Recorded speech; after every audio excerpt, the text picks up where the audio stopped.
Участвахте в демонстрационния матч, как се чувствахте на терена? На това темпо добре. Но така, винаги е приятно, когато има такива поводи, да се поиграе дори малко.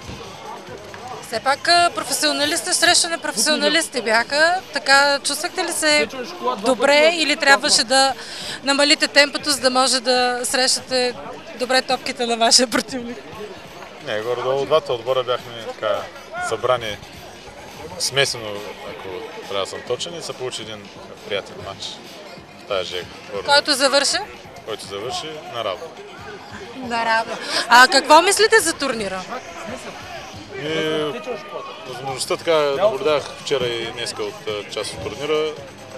Всичко горе-долу ми се струва, че е перфектно, поне това, което аз видях. Организацията е добра. За първи път аз присъствам на такъв турнир като фен. Ми струва, че е така добра изненада за града. Виждате ли сред тези момчета добри футболисти? Това, което гледам, естествено, трудно е тук да се прецени на малки вратички. Виждам естествено хора, които има футбол в тях, но на футбол между малките вратички на големия терен е различен. Но има талантливи деца. Благодаря.